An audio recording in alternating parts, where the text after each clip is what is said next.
She doesn't trust me because she would screw me if she could. That's what I believe.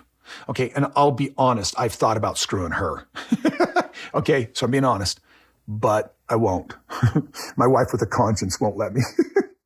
We all saw the preview of her getting tossed off, and let's be honest, a lot of us were left scratching our heads.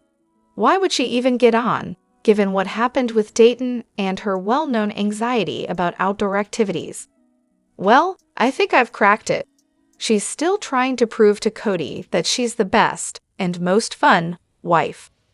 Remember in season 18 when Janelle and Christine went to visit Christine's brother from another mother and went ATVing and hiking? Then there's that scene with David and Christine, riding a 4-seater side-by-side in the Utah mountains. Maybe Kody's been reminiscing behind the scenes about how adventurous he used to be, and how the Zero Gi 3, that's the trio of wives, were always up for a trip with him. So Robyn, tired of hearing about their fun exploits, probably thought, fine, I'll show him I'm just as cool. But true to form, Robyn being Robyn, she crashed while trying to prove she's better than the rest. And let's be real, the over-the-top drama on camera. Oh, that was just the cherry on top.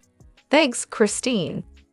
We've got so much to dive into today, so let's not waste any time. Let's jump straight into it. Hey everyone, what's up? It's Elena here, and welcome back to my channel Reality Nexus X. Robyn, or as I like to call her, Sobbin' Ol' Mother Goose. It's a little strange that she complains about her tenders, aka, her kids, not being invited to anything, yet when it comes to engagement parties, weddings, or even a funeral, she never bothers to bring them along. That's fucked, right? At least don't lie to the cameras and show up to a funeral without your tenders, or maybe just something, but no classic Robyn. Honestly, I think Robyn's got some serious personality issues going on, probably one of those cluster B disorders. We throw the word narcissist around a lot, but these disorders all overlap, and I bet Robyn and Lodi both fit somewhere in that messy cluster. I deal with someone like this in my life, and one thing I've learned is that while lying is basically their second language, they're really not good at it. Their lies make no sense, they contradict themselves constantly, and they always project their own behavior onto others. You sit there thinking, how does anyone believe this? But then you remember, they're not exactly great at considering anyone else's point of view. Robyn, like any emotionally immature person, is extremely insecure and anxious. She controls the people around her by isolating them, and she just can't stand the idea of anyone having fun or making connections with people other than her. Heaven forbid her tenders create bonds that don't revolve around her. Take the time Meri went to discuss the land deal with Kody&Robyn. Robyn couldn't even hide her disgust. When Kody greeted Meri with a hug, Robyn turned away with a look that could have melted ice. Then, when Meri mentioned how she used to talk about Stonehenge, Robyn stormed off like a toddler having a tantrum. And during the land discussion, she just rolled her eyes every time Meri made a suggestion. Honestly, the mask is starting to slip. I wouldn't be shocked if Saul and Ari have no idea about half the stuff Robyn and Kody get up to. Robyn didn't even want them knowing Meri was moving. Is this about the M word? Really smooth, Robyn. Do you honestly think she and Kody are going to some family function like Gwen's engagement party and telling Saul and Ari, hey, we're off to the party, have fun at home? Yeah, no. Robyn's not telling her kids about any of that.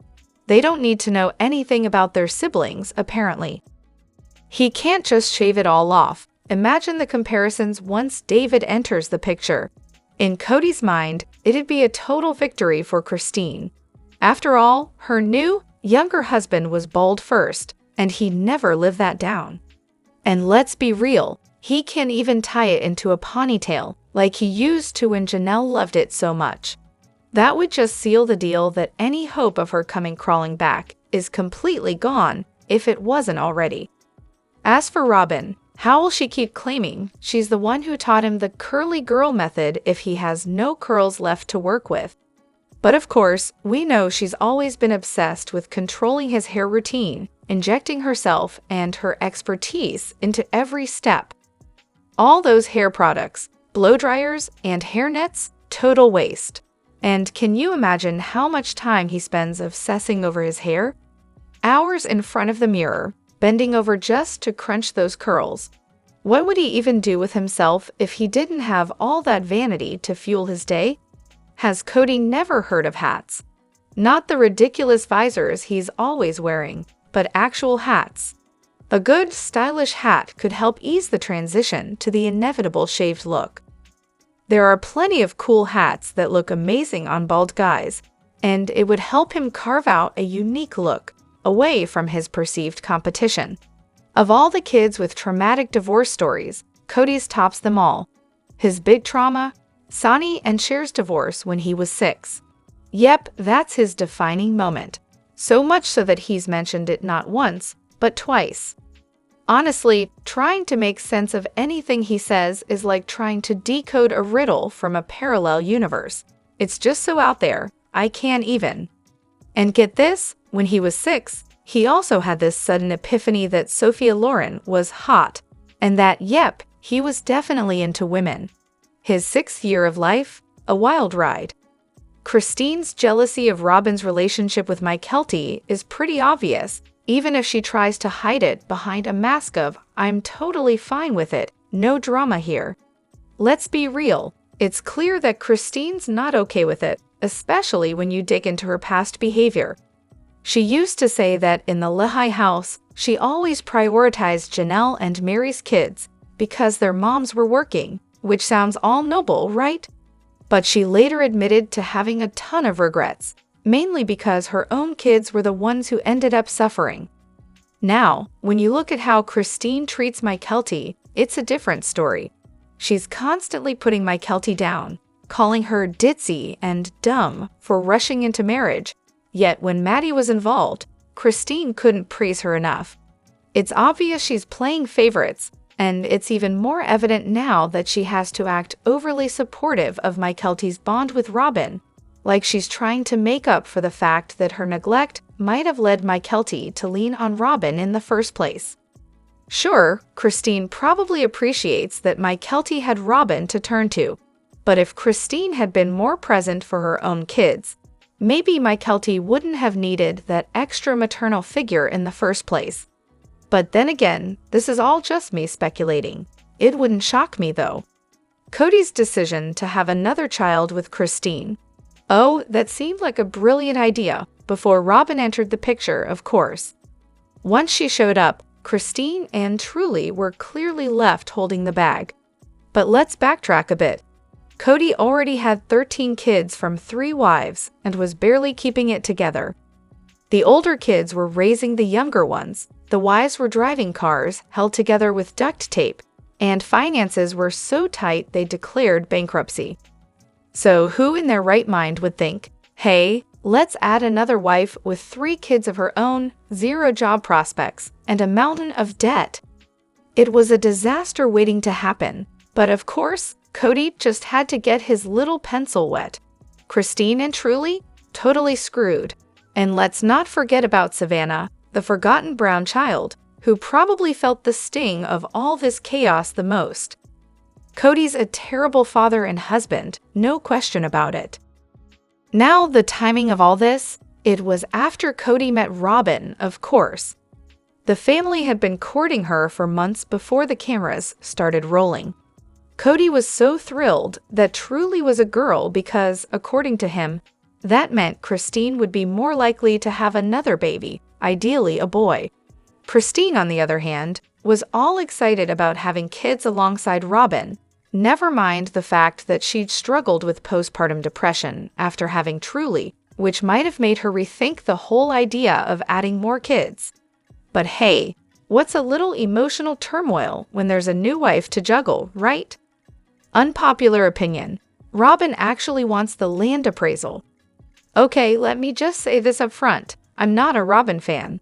I don't harbor some intense hatred for her like many others do, but let's be real. She's fully complicit in a lot of Kody's nonsense, if not outright orchestrating it. But let's talk about that conversation with Meri. When Meri brought up the idea of getting an appraisal, Robyn nodded along and then looked at Kody, who clearly wasn't thrilled. Robyn then asked, "Is there a problem?" and added, "I think that makes sense and is fair." I honestly think she's all in favor of this appraisal, and Kody's petty attempts to screw over Janelle and Meri are all on him. It makes sense. Robyn's got everything she wants, a mansion, Kody, and soon, she'll have Coyote Pass. She's not dumb. She knows that the quickest way to get the other wives off the land is by getting an appraisal. That's the ticket to getting them out of the way. And no, I don't buy her whole "I want Meri as a neighbor, and I'd love Janelle as a neighbor" spiel. Yeah, sure, Robyn. You'd love to have them around, until you don't. But I do believe she wants the other wives to get a fair cut of the land, just not for any altruistic reasons. More like, let's get this done, so we can stop having these annoying conversations. In the end, I think Robyn's fine with the appraisal because it gives her what she wants. The land divided, the wives satisfied for now, and no more questions about where the money for that mansion down payment came from or why the family account is basically a slush fund for her and Kody. She definitely doesn't want any lawyers or accountants getting involved, because we all know what that would mean. Her words never match her true intentions.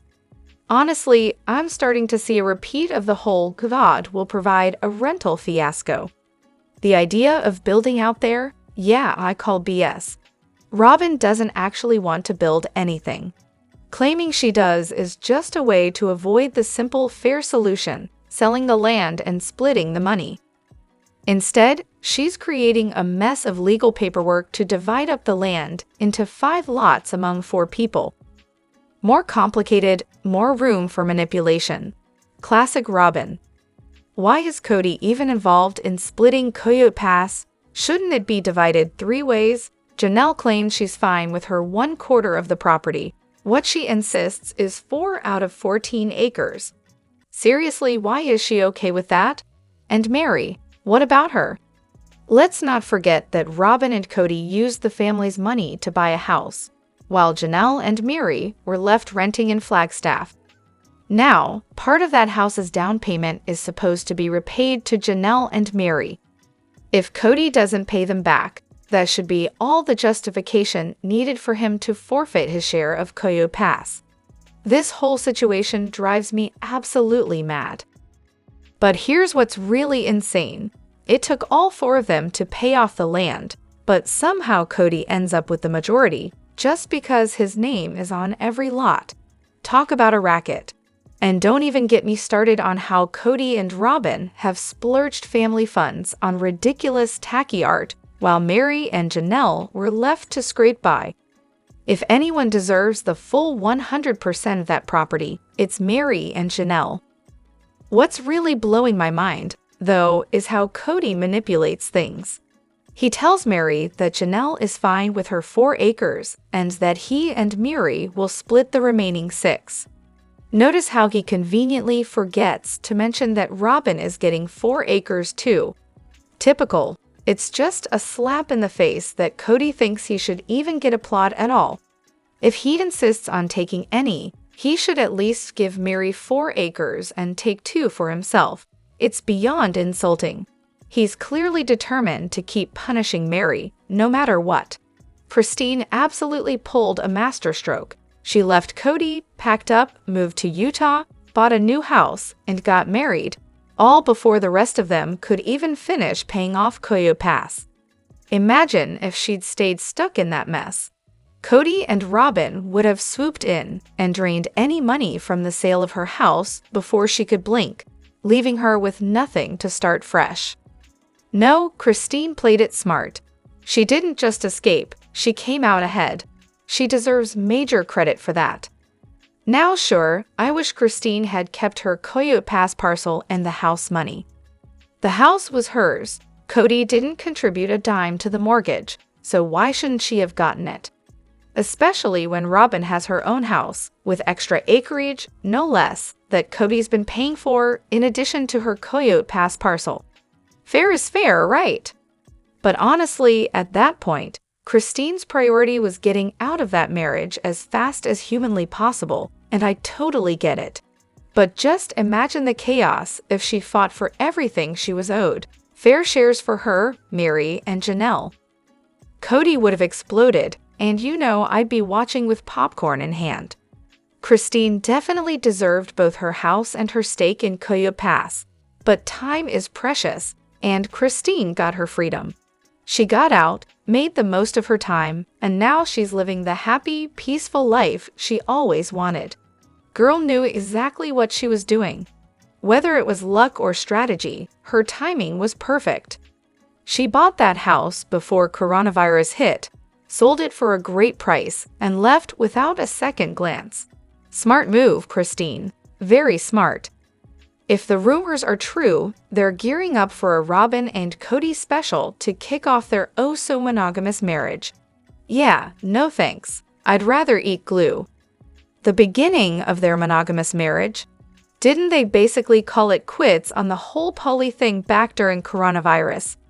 Honestly, I haven't watched a single episode this season, and I have no plans to start now. But hey, I will be tuning in for the snarky podcast breakdowns. Can't wait for that. How on earth did they not know how the property was divided? Robyn and Meri are acting like Kody just randomly split up the land, and they had no idea how or why. Really? You have to sign a mortgage and a title with a notary.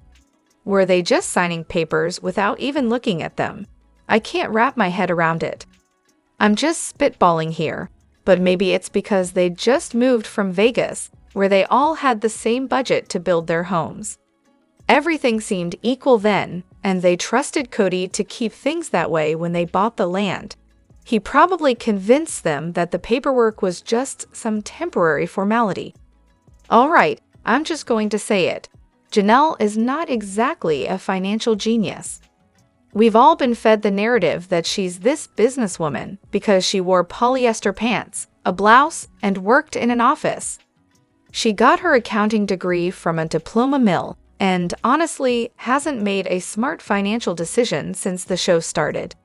Meri might be a little moody, but at least she was smart enough to demand an equal share of the money from the start, even though she only has one kid. It's honestly so frustrating to watch everyone on this show. 3/4 of the group clearly want the same thing, but no one will actually say it out loud. Janelle, Meri, and Kody don't want to build on the property. The only one who does is Robyn. At this point, they should just sell it all and split the money 4 ways. No need to mess around with surveying and reconfiguring. But of course, Kody isn't interested in actually doing anything to resurvey or appraise it. Let me know what you think in the comments. Don't forget to hit that like button and subscribe to my channel. I'll see you in the next video. Take care and much love to you all.